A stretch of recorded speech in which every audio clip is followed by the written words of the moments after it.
hano bise bibacanga kubera hano haduteretse amazi imbere.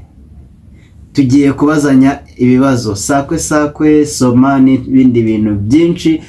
Umuntu uzajya utsindwa ikibazo arimo kubazwa azajya asoma amazi. Turebe umuntu usoma amazi menshi kurusha undi, uri buyamare bwa mbere araba ari umuswa. Twende sasa.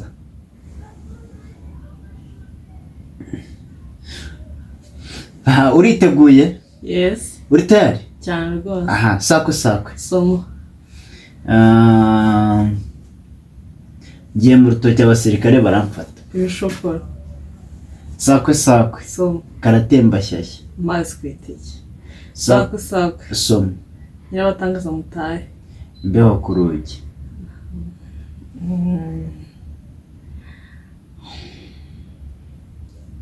Byarangiye? Yes. Sakwe. Soma. Sogokuru aryoha bose. Ntabwo mbizi.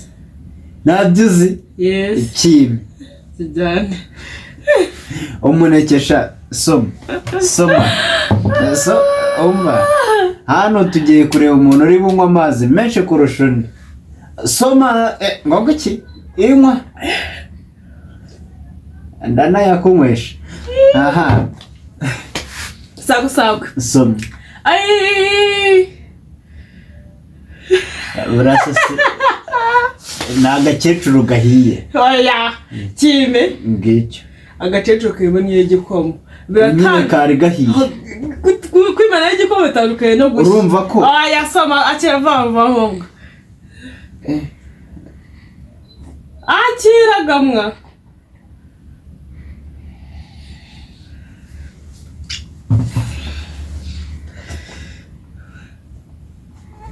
Mwesheje menshi. Oya.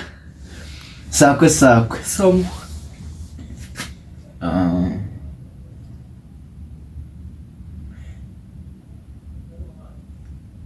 Gatiripi. Giciri ku meza. Sakwe. Soma.